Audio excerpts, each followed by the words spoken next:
जी, programme breaking barriers में मैं हूँ आपकी होस्ट आलिया। आप सबको अपने प्रोग्राम में वेलकम करती हूँ। आज हमने एक और डिबेट का एहतमाम किया है। डिबेट क्या, आप समझ लें कि एक प्रोग्राम है, एक महफ़िल है और इसमें हम आज बहुत ही अहम टॉपिक पर बात करेंगे और वो टॉपिक ये है कि जब हम देखते हैं पाकिस्तान और इंडिया को, तो ख़ास तौर पे ब्रेन ड्रेन की बात की जाती है।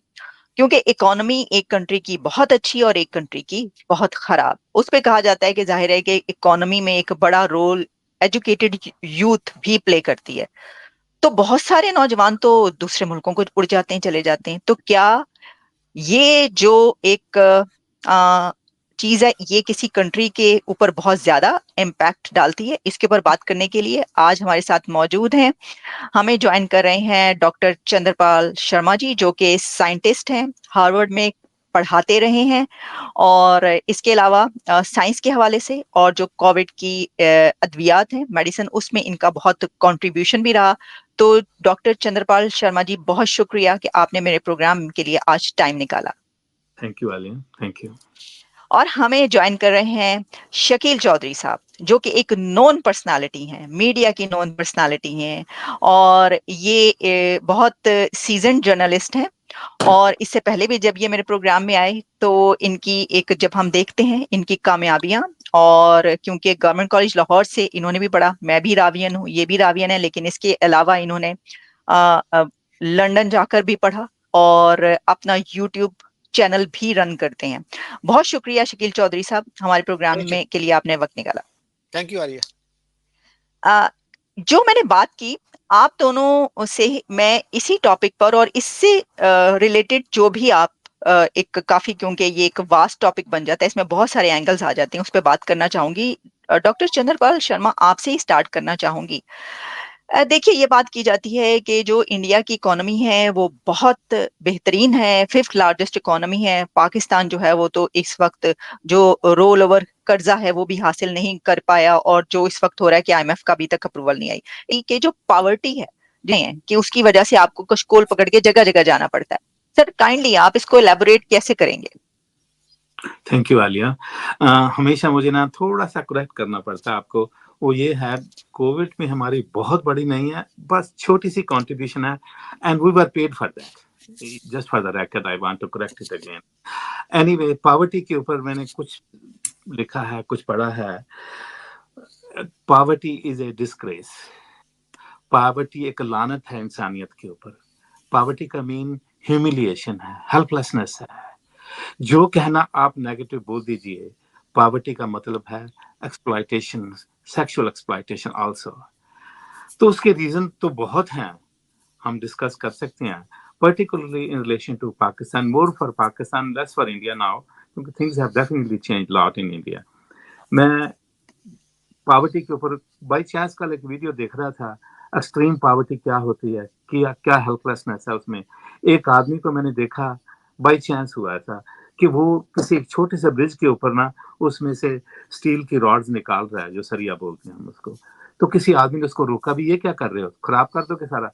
कहता, मैं गरीब आदमी हूँ, मुझे भूख लगी, मैं कहाँ जाऊँ, ना मेरे पास जॉब है, भूख लगी मेरे को, मैं क्या करूँ। और तो this is what is happening right now. आप इसे, हम इसी को दीमक बोलते हैं ना, अंदर से ही खाली हो जाना, आपको तो बाहर जाने की भी जरूरत नहीं। अच्छा, ये इतनी पॉवर्टी, उसके रीजन हम हजारों बार डिस्कस कर चुके हैं। जो मेरी नजरों में आता है ना, अगेन अगेन वन एंड बार बार यही बोलते हैं, एजुकेशन है। मैं आपको, आप शकील साहब, आपने पहले भी बताया था और मैंने पढ़ा है ये डेटा। ये पाकिस्तानी स्टूडेंट स्टैटिस्टिक्स है पाकिस्तान की ओर से। 22 में 26.2 मिलियन बच्चे थे ना, जो वो स्कूल में एनरोल ही नहीं हुए। वो नंबर आज 28 मिलियन हो गया हुआ। आप इमेजिन करो, 28 मिलियन बच्चे स्कूल ही नहीं गए। और उसमें से भी एक और बड़ा अजीब सा स्टैटिस्टिक्स है, जो स्कूल जाते हैं उसमें से 60% बाहर निकल जाते हैं, हायर एजुकेशन से पहले ही बाहर हो जाते हैं। अब आप कोई मुझे बताए, भाई इतनी लैक ऑफ एजुकेशन के साथ कोई कंट्री कैसे प्रोग्रेस कर सकता है? नहीं। शकील साहब, हम बड़े महीने लास्ट ईयर बात कर रहे थे, तो हमने रिकॉग्नाइज किया था दोनों ने मिलकर कि इट्स इकोनॉमी स्टूपिड, जो कि बिल बिल क्लिंटन कहते थे। मैंने अब ये देखने के बाद ये चेंज कर दिया है, it's not economy, it's the education stupid. ये इकोनॉमी की बात तो एडवांस्ड कंट्रियों के लिए, हमारे कंट्रियों के लिए तो अभी भी कहना चाहिए इट्स द एजुकेशन स्टूपिड। तो लैक ऑफ एजुकेशन के कारण यहाँ तक हम पहुंच गए हैं।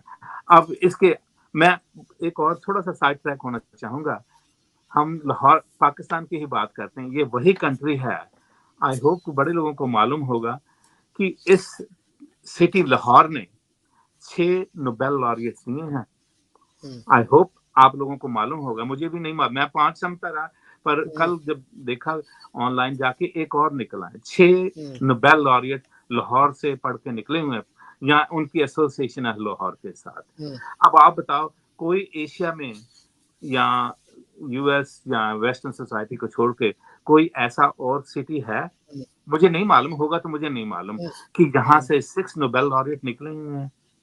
हरगोबिंद खुराना साहब, सलाम साहब, चंद्रशेखरन, और 2-3 और नाम है, एक रूडी है कोई, कुछ किपिंग है, ऐसे और भी नाम है।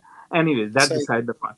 इतनी एजुकेशन वहां से स्टार्ट होके आप लोग यहाँ तक कैसे पहुंच गए? अब सोल्यूशन क्या होता है इनका? तो मेरी नजरों में वो यही है, एजुकेशन के साथ आपको एक वुमेन एम्पावरमेंट की बहुत बड़ी रोल है इसका, जो कि पाकिस्तान में है ही नहीं। और उसके बाद होता है बिजनेस, बिजनेस की डेवलपमेंट। आपके सामने वो आपकी मॉल आधे घंटे में खाली कर दी लोगों ने। अब कैसे होगा इम्प्रूव? मेरे को तो कोई होप नजर नहीं आती। ये देखिए, अब if we go to India, India was very lucky कि हमारे को बहुत अच्छे लीडर मिल गए। अब मोदी साहब है, लाख लोग क्रिटिसाइज उनको करते रहे, पर जो उन्होंने कर दिखाया है वो है रिकॉर्ड में, हिस्ट्री में ऐसा। ये जेपी मॉर्गन के चीफ हैं, जेमी डामियन ऐसे कुछ नाम है उनका, वो कहते हैं, उनका है, आप you can go check online, 400 million लोग पॉवर्टी से ऊपर आए हैं बिकॉज ऑफ मोदी की रिजीम में। 700 मिलियन उन्होंने वहां क्या कहते हैं कि बैंक अकाउंट खोले हैं। अब ऐसा कुछ होगा तो कैसे नेशन प्रोग्रेस नहीं करेगी? अब आप let's go back to Pakistan, वहां कोई ऑप्शन नहीं है ऐसा लीडर निकलने की, है ही नहीं। अब देखो, जिन लोगों ने कंट्रोल किया हुआ है डायनेस्टिक पॉलिटिक्स, जो कि मोदी साहब अगेन बहुत गलत उनके अगेंस्ट बोलते हैं, I think that should be avoided at any if you can. और पाकिस्तान में तो है डायनेस्टिक पॉलिटिक्स, और ऊपर से जो लोग पावर में है एस्टेब्लिशमेंट, वो वहां पर इनको पॉलिटिक्स, ग्रास रूट पॉलिटिक्स आने नहीं देते। और dictatorship is the solution, perhaps honest, जो ली थे सिंगापुर के, उनकी तरह सोल्यूशन है ये, मगर वो अब वेस्टर्न सोसाइटी वाले डिक्टेटरशिप आने नहीं देंगे। तो ले दे के ये जो सारे पैरामीटर्स हैं, कोई मुझे एक पैरामीटर ऐसा नजर नहीं आता है जो पाकिस्तान को फेवर करे कि जिससे कोई होप हो, कुछ आगे हो सकता है। बाकी ब्रेन ड्रेन के बाद मैं बात करूंगा। शकील साहब, आप कहिए कुछ। जी, शकील साहब, बड़ी उन्होंने गहराई में जाके इसको एलैबोरेट किया। पॉवर्टी की वजह से, गुर्बत की वजह से ही, और मौके ना होने की वजह से नौजवानों की बड़ी तादाद जो है वो दूसरे कंट्रीज को चली जाती है। हम देख रहे हैं कि पाकिस्तान और इंडिया में भी ऐसा है, लेकिन उसमें एक बहुत बड़ा चेंज ये है कि जो इंडियन यूथ दूसरे कंट्रीज में जाती है, इतने एजुकेटेड होके, इतने ट्रेंड होके इन कंट्रीज में आते हैं कि यहाँ पर बड़े बड़े उस पे लगते हैं, हाई प्रोफाइल जॉब्स हैं, टेक कंपनीज ही वो चला रहे हैं। पाकिस्तान से, जैसे मैंने कहा कि मेरा ख्याल है आप बेहतर जानते होंगे मुझसे, कि 7 लाख या कितने 8 लाख पासपोर्ट्स बने, इतनी बड़ी तादाद, लेकिन उनमें से शायद 20% भी ट्रेंड ना हो। तो फिर क्या उनके जाने का फायदा होता है मुल्क को, या नुकसान होता है सर? जी, ये बड़ी दुख भरी दास्तान है। पिछले साल 8 लाख लोग मुल्क छोड़ के गए थे, और इस दफा जून तक 7 लाख तक तादाद पहुंच चुकी है, 7 लाख से भी ज्यादा। तो अब बाकी जो है महीने, उसमें जो फैक्ट्स एंड फिगर्स आएंगे तो मजीद मेरा ख्याल है हमारी तशवीश में इजाफा होगा। बात यह है कि हमने एक्चुअली तालीम को, लिटरेसी को, इन चीजों को सीरियसली लिया ही नहीं। आज मैं एक देख रहा था, वो इंटरनेशनल लिटरेसी डे के हवाले से एक इंटरव्यू है बड़ा अच्छा। डॉक्टर आदिल नजम, वो बॉस्टन में पढ़ाते रहे, मेरे ख्याल अभी भी वहीं पे हैं। तो उनका बड़ा अच्छा वो इंटरव्यू है, और उसमें उन्होंने ये माना कि हमने कभी लिटरेसी को, एजुकेशन को सीरियसली लिया ही नहीं, कभी हमारी प्रायोरिटीज में नहीं रही। यही यहाँ से हमारी बदकिस्मती का आगाज होता है कि हमने शुरू से ही जो है ना वो डिफेंस डिफेंस डिफेंस करना शुरू कर दिया, और ये नहीं देखा कि भाई हमारे बाकी जो चीजें हैं वो भी अपनी इंपॉर्टेंस रखती हैं। तो तालीम को हमने जिस तरह से निगलेक्ट किया, उसका नतीजा ये है कि मुल्क के अंदर जो है उनकी जो थोड़े बहुत लोग पढ़ते हैं उनकी भी खपत नहीं हो पा रही, उनके लिए भी जॉब्स नहीं है, वो भी मुल्क से बाहर ही देख रहे हैं। आज हमारा नौजवान जो है वो मुल्क से बाहर अपॉर्चुनिटीज देखता है, और हर बंदा डेस्परेट है कि मैं कनाडा चला जाऊं, यूरोप चला जाऊं, अगर यहाँ नहीं जा सकता तो यूएई चला जाऊं। तो ये बहुत ही बदकिस्मती की बात है। और जहां तक लिटरेसी की बात है, पिछले दिनों मैंने इंटरव्यू किया इजहारुल हक साहब का। वो हमारे एक रिटायर्ड ब्यूरोक्रेट हैं और शायर भी हैं। तो वो बड़ा मुश्किल था उनके लिए ये यकीन करना कि इंडिया का लिटरेसी रेट जो है वो 80% से ऊपर चला गया है। अभी जो है सेंसस होगा तो मेरा ख्याल है कि ये 82-83% से भी शायद ऊपर चला जाए। लेकिन वो कह रहे थे कि नहीं नहीं नहीं, हम एक जैसे ही हैं, इंडिया पाकिस्तान, हमारा अगर 60% है तो वहां शायद 65% होगा ज्यादा से ज्यादा। यानी एक वेल इन्फॉर्म्ड आदमी भी ये यकीन करने के लिए तैयार नहीं है कि इंडिया जिसका लिटरेसी रेट 47 में 12% था, 12%, वो अब 80% से ऊपर चला गया है। और उनकी एक स्टेट तो ऐसी है केरला, या केरल जिसको वहां बोलते हैं, जिसका लिटरेसी रेट जो है वो 90% से भी ऊपर है, 94 है शायद। सो हम जो है हमारे किसी सूबे का जो है लिटरेसी रेट इतना इंप्रेसिव नहीं है। और हमारा जो सबसे बड़ा सूबा है बलूचिस्तान एरिया के एतबार से, वहां पे मैं हैरान रह गया ये पढ़ के कि 70% of the population is actually facing multi dimensional poverty. यानी मल्टी डायमेंशनल पॉवर्टी से मुराद ये है कि जो बाकी इंडिकेटर्स हैं उनको भी शामिल करके आप देखिए कि सैनिटेशन की सिचुएशन क्या है, इन्फेंट मॉर्टेलिटी रेट क्या है, और बाकी जो सहूलतें हैं, तालीम का जो है लेवल क्या है। तो 70% लोग जो है वो मल्टी डायमेंशनल पॉवर्टी का शिकार हैं हमारे सबसे बड़े सूबे में, जिसके बारे में हम दिन रात ये कहते हैं कि वहां पे बड़े मिनरल्स हैं, वहां बड़े नेचुरल रिसोर्सेज हैं। उस सूबे का ये हाल है। तो बाकी आप देख लीजिए कि इवन पंजाब में पिछले दिनों एक नौजवान मुझे मिला यहाँ यूएई में, तो वो कह रहा था कि कोस्टा रिका कैसा मुल्क है। मैंने कहा बड़ा अच्छा मुल्क है, I admire it a lot, इसलिए कि उन्होंने 48 में अपनी मिलिट्री अबॉलिश करने का फैसला किया था, और उसके बाद जितने रिसोर्सेज थे उन्होंने सारे तालीम पे और हेल्थ पे लगा दिए, और आज उसके जो हैं इंडिकेटर्स पूरे रीजन में सबसे इंप्रेसिव हैं। और उन्होंने क्यूबा की तरह भी नहीं किया कि रेजिमेंटेशन कर दी या फ्रीडम्स को कर्ब कर दिया। यानी डेमोक्रेटिक फ्रीडम्स भी हैं, सोशल फ्रीडम्स भी हैं, और लोगों की सेहत और तालीम में भी वो बहुत आगे हैं। अच्छा, फिर आगे कहता है सर एक प्रॉब्लम है। मैंने कहा क्या? कहता जी जो बंदा मुझे बुला रहा है ना वो कह रहा है 45 लाख का वीजा मिलेगा आपको। आप इमेजिन करें कि Costa Rica is not Switzerland, it's not the US. तो उस मुल्क का वीजा भी हमारे नौजवान अब सोच रहे हैं कि यार मैं ले ही लूं 45 लाख कहीं से पकड़ के, क्योंकि वहां पे मेरी कमाई जो है ना 8 लाख हो जाएगी महीने की, तो मैं 3-4 महीनों में 5 महीनों में ये कर्जा उतार दूंगा और फिर जो है सेविंग मेरी शुरू हो जाएगी। इस हद तक डेस्परेशन है, आप इमेजिन कीजिए। जी, तो डॉक्टर चंद्रपाल शर्मा जी, ये जो हमने अभी बात की, जो इंडिया की यूथ है, जैसे कि आप ये कहा जाता है कि दुनिया की जो 25 बड़ी कंपनियां हैं वो इंडिया की यूथ उसके ऊपर रूल कर रही है, और उसका आप समझ लें कि कोई $5 ट्रिलियन जो है वो उनके पास है। तो कहा ही जाता है कि वो जो यूथ वहां से निकली और उसने पूरी दुनिया में अपनी एक बनाया, साख बनाई, और फिर यहाँ से पैसा वहां पर भी जाता है, जाहिर है इसने भी उनकी इकोनॉमी में बहुत बड़ा रोल प्ले किया। क्या ऐसा है? और क्या जो ब्रेन ड्रेन है, फिर हम इसको ये समझें कि ये अच्छी बात है, सही है? इंडिया को देखते हुए तो लगता है कि ये बड़ी अच्छी बात है ब्रेन ड्रेन, क्योंकि उनकी वही जो ब्रेन ड्रेन हुआ वो उन्होंने उनकी इकोनॉमी को मजबूत भी किया। एम आई राइट सर? 100% करेक्ट।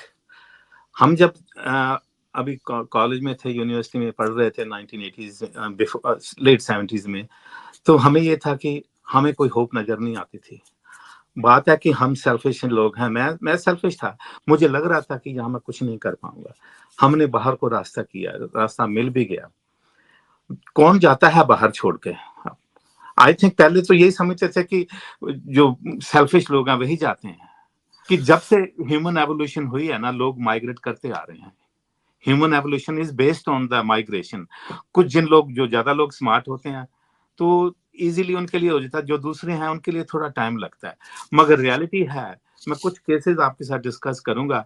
ब्रेन, जब हम आए थे तो कहते थे कि बुरी चीज है ये ब्रेन ड्रेन, मगर अब मूव फास्ट फॉरवर्ड कि आज की तारीख में यहाँ पर लीजिए यूएस में मेजर कंपनीज के जो बड़े बड़े लोग, आप सभी, मुझे क्या रिपीट करने की जरूरत नहीं, इंडियन है। आपको क्या लगता है कि उनके दिल में नहीं आता कि हम पीछे अपनी मदरलैंड को छोड़ के आए जिसने हमें दिया? Believe me, they are doing lot and really lot. Shakeel साहब, आपने मुझे एक बंदे इंसान का नाम बोला था, जे चौधरी। तो मैंने उसके ऊपर थोड़ा सा किया स्टडी। तो वो हम होशियारपुर के पास ऊना डिस्ट्रिक्ट है, वहां के एक गांव से आते हैं जहां पर इलेक्ट्रिसिटी भी नहीं थी, पानी भी नहीं था। उन्होंने वहां से निकल के यहाँ तक पहुंचे हैं। It is all because of education. बाहर आए, फिर जब एक बार आदमी बहुत बड़ा बन जाता है, he is the number 1 richest Indian in the US, J Chaudhary. फिर उसके बाद विनोद खोसला आए, उन्होंने बहुत स्टैब्लिश किया। एक पर्टिकुलर एग्जांपल और है, power of education and making the wealth generation, वो है जैसे सबीर भाटिया हुआ करते थे, उन्होंने हॉटमेल स्टार्ट किया। कहते हैं, वो आप ही बोल रहे थे, उनकी मेंटरी में सुन रहा था, 1 साल 1.5 साल में उनकी कहते मेरे पास, मेरा बैंक बैलेंस $5,000 था, कुछ भी नहीं था। उन्होंने नेगोशिएट किया इनके साथ, माइक्रोसॉफ्ट के साथ, वो कंपनी $400 मिलियन की बिकी, because of the education, because of developing technology. आप एजुकेशन के साथ ही सारा कुछ डेवलप कर सकते हो ना। हार्ड वर्क अकेला इनफ तो नहीं है ना, उसके पीछे दिमाग की भी जरूरत है। और just quickly changing the subject, poverty में लोगों के दिमाग है ना, उन्होंने स्कैन किए लोगों के दिमाग। जो रिच लोगों के बच्चों के दिमाग है ना, बड़े तेजी से एक्टिव होते हैं। उनका स्कैन किया तो बड़ी जल्दी उनकी स्टिमुलेशन बहुत जल्दी होती। जो गरीबों के बच्चे, उनकी स्टिमुलेशन नहीं होती। इसका मतलब they can not think beyond the horizon, और जो भी है सोचना ले दे के। पॉवर्टी वही बात है, हमने छोड़ा था कुछ करने के लिए। हर कोई मोदी साहब जैसा तो नहीं होता ना। मैं आई फील प्राउड कि मैं ऐसा बोलता हूं उनके बारे में। जब उन्होंने घर त्याग दिया अपना, उनके पास तो आज ठीक है, he is the prime minister, और उस वक्त तो उनके पास कुछ भी नहीं, सारा कुछ, he has everything to lose. घर छोड़ा, फैमिली छोड़ दी, सड़कों पर जंगलों में घूमते रहे। आज तक फिर नेशन ने उनको नवाजा है, मगर उसके पीछे जो कुछ उनकी कंट्रीब्यूशन है, हर कोई उनकी तरह नेशनलिस्ट तो नहीं ना होता। लोग कहते थे कि हम पैसे के लिए बाहर भागते हैं, that may not be true actually.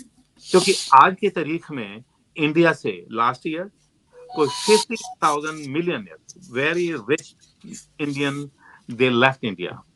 इस साल वो कह रहे हैं कि अबाउट 45,000 मिलियनर जो कि बड़े रिच इंडियन है, दे आर गोइंग टू। तो इसके मायने क्या हुए? India going to other countries, कुछ कहीं भी। उसके रीजन है कि इंसान को एक तो सिक्योरिटी चाहिए, सेफ्टी चाहिए, उसको अपने बच्चों की एजुकेशन, हेल्थ। और एक बंदा तो यहाँ तक लिखता है कि इंसान की आंखों को अच्छी सीनरी भी चाहिए जीने के लिए।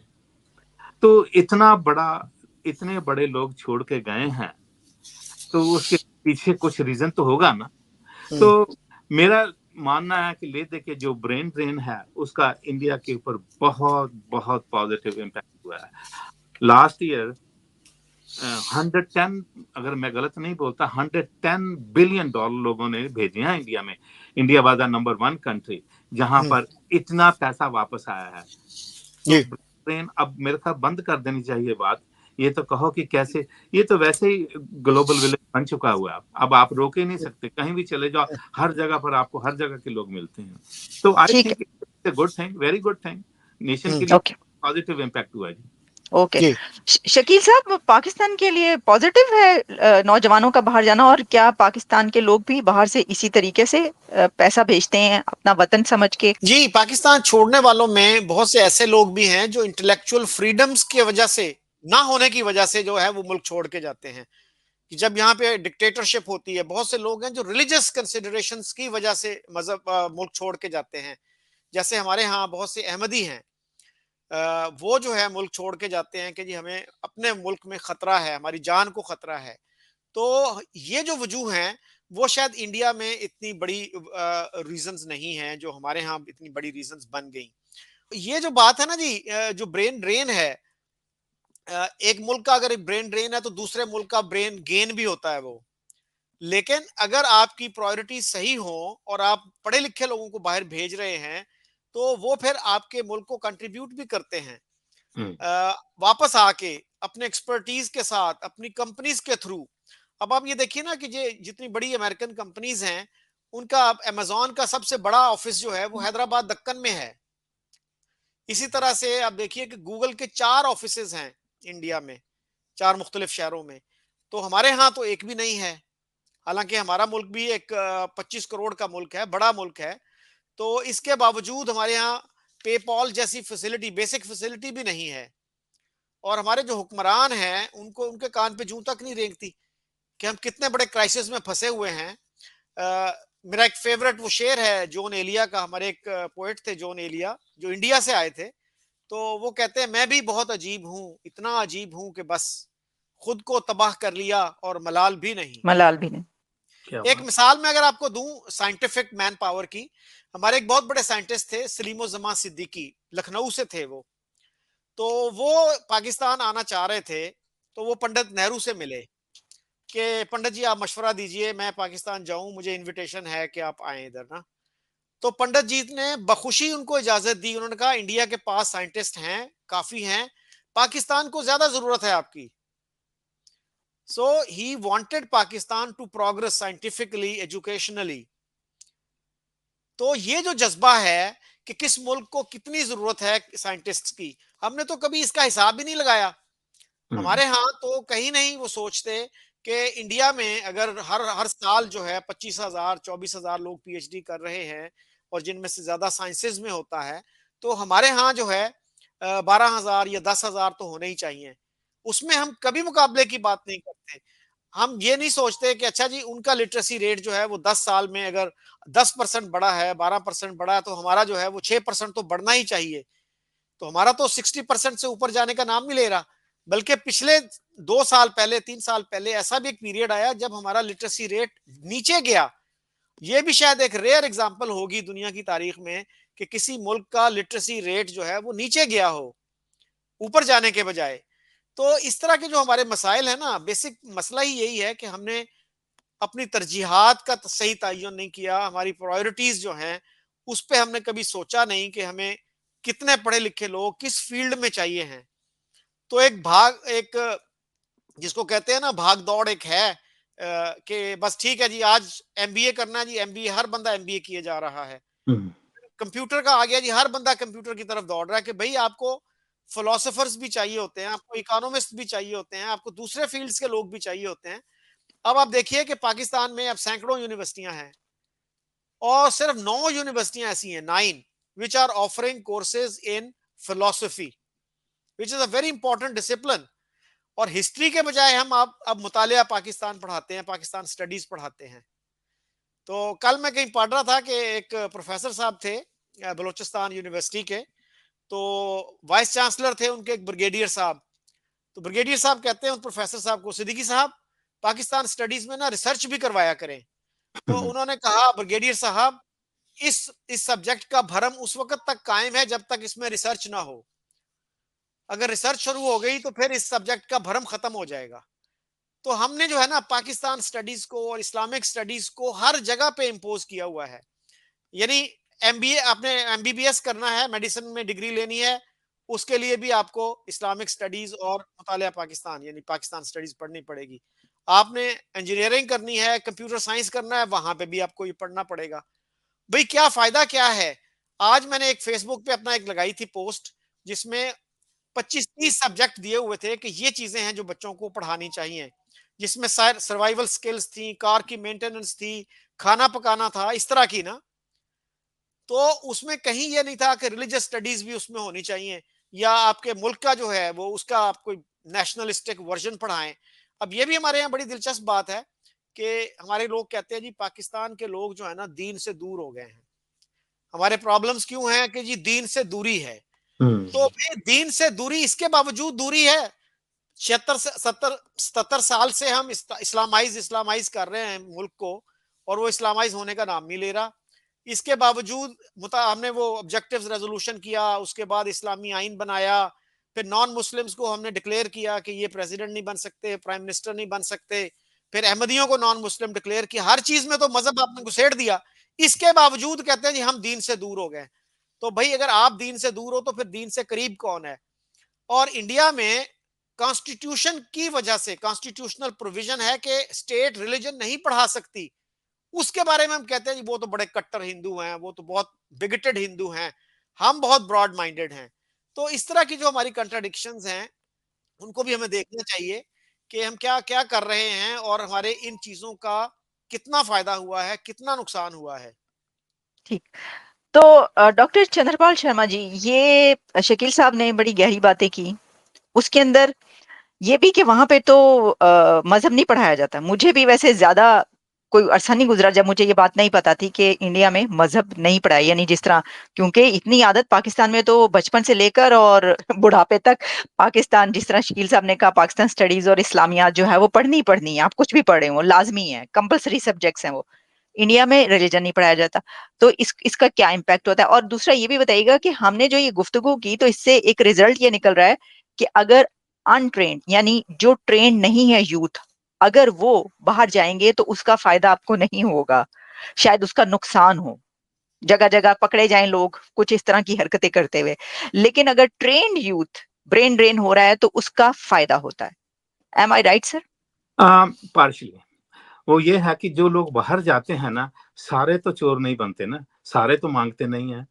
एक सिस्टम बाहर का ऐसा बन चुका हुआ है कि आप देखते देखते उनको अच्छे काम शुरू कर देते हैं। मैं बताऊं, बहुत कम लोग हैं जो ऐसे, क्योंकि वो न्यूज में आ जाती है ना बार बार बार।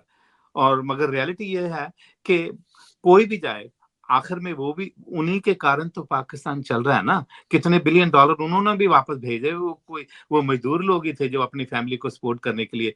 मैं तो मानता हूँ हर केस में बाहर जाना या कहीं कहीं भी बिजनेस में रेज मनी करना, ये एक बहुत बड़ी चीज है, मेरा ये मानना है। और उसके पीछे रीजन तो हम, मुझे तो मालूम ही नहीं, हम वहां से पढ़ के आए इंडिया से, हमें तो मालूम ही नहीं है कि रिलीजन भी स्कूलों में पढ़ाया जा सकता है। हमें तो समझ लगती। मैं आपको अपनी एग्जांपल देता हूँ। मैं छोटा था तो एक दिन मेरे फादर मुझे कहते हैं, पता नहीं कुछ शरारतें कर रहे थे, हमेशा करते थे शरारतें हम, कहते अगर तू हटेगा नहीं ना तो तुम्हें मैं गुरुकुल कांगड़ी में भेज दूंगा। हमारा गुरुकुल कांगड़ी वही है जो आपके मदरसे हैं। मेरे को 2 दिन नींद नहीं आई थी। तो ये लोग, हम रिलीजन को छोटे लेवल के ऊपर छोटी क्लासों में जब पढ़ते थे तो हमारे ऊपर रिलीजन का ये इम्पैक्ट था कि डराया जा, मुझे दूसरों की बात मैं नहीं करता, मैं तो अपनी बात करता हूँ। मेरे को डराने के लिए ये होता था कि गुरुकुल कांगड़ी में भेज देंगे तुम्हें, तो दहशत आ जाती थी दिमाग में। अब ये माइंडसेट जो बचपन से है कुछ करने का, जिसमें रिलीजन का कोई रोल नहीं है, रिलीजन तो आपको ब्लॉक कर देता है। मैं नहीं कहता, एक रिलीजन कोई भी ले लीजिए, ये आपको ब्लॉक कर देते हैं, सारा आपकी थिंकिंग को ब्लॉक कर देते हैं। तो मेरी नजरों में तो एक लेस रिलीजन एक साइन है प्रॉस्पेरिटी का। आप दुनिया भर में देख लीजिए, बार बार ही मैं बोलता हूँ, क्या फर्क पड़ता है उस चीज का, मगर रियलिटी है जहां जहां रिलीजन कम है वहां प्रॉस्पेरिटी ज्यादा है। जहां जहां एजुकेशन है, that is directly related to the prosperity. तो मेरा मानना है कि रिलीजन पर बोल नहीं सकते आप पाकिस्तान में या इवन इंडिया में भी आप नहीं बोल सकते आप रिलीजन के बारे में। और ये एक लॉन्ग टर्म में इसका नेगेटिव इम्पैक्ट होगा, ये मेरा मानना है। ठीक। तो बाकी आप लोग करिए बातचीत, हम तो अब सुनने वालों में से ही हैं अब तो। नहीं नहीं, आप दोनों से जो है आज जो भी हमने बातचीत सुनी है, आप दोनों ने अपने अपने दोनों के, क्योंकि बहुत एक्सपीरियंस है और पाकिस्तान और इंडिया से इसीलिए हम बात करें कि ये पता चले कि ये क्या हुआ है और क्या है सच, क्या है हकीकत, क्या है और क्या हमें नहीं करना चाहिए और क्या हमें करना चाहिए। वो अलग बात है कि जो हमें नहीं करना चाहिए वो हम करते रहेंगे और जो हमें नहीं करना चाहिए, तो ये है सिलसिला। जी। एक के लिए एक मेंशन करूंगा, बात हंसी की बात है कि आप कभी पाकिस्तान के किसी यूट्यूबर को सुन लो, अगर लोग ये बात कर दें, बंद कर दें, तो मे भी उसका भी बड़ा पॉजिटिव इम्पैक्ट होगा। वो हर बार बोलती कि हम में जज्बा बहुत है। मुझे यही समझ नहीं आया जज्बा किस चीज का है। जज्बा मरने और मारने का है? कभी इस तरह का भी तो जज्बा हो ना कि मैंने ये चीज बना के दिखानी है, ये मैं वहां तक ले जाना है इस काम को, उसमें भी तो जज्बा दिखाओ ना, मैंने पॉवर्टी खत्म करनी यहाँ पर, मैंने ये गलत काम खत्म करना है। नहीं, सिर्फ जज्बा है कि हम 5 हिंदुओं को एक या 10 हिंदुओं के लिए एक मुसलमान बहुत, ये जज्बे खत्म होने चाहिए मेरे ख्याल में, मेरी नजरों में। Perhaps it will have a positive impact on Pakistan society, I think. Exactly, well said. Doctor Sharma, आपका once again thank you so much कि आपने टाइम निकाला। शकील चौधरी साहब, बहुत बहुत शुक्रिया सर कि आपने मेरे प्रोग्राम में आप आए, और बहुत जबरदस्त गुफ्तगू जो है आपसे हुई है। दोबारा भी आप लोगों से बात होगी। Thanks a lot. Thank you, Alia.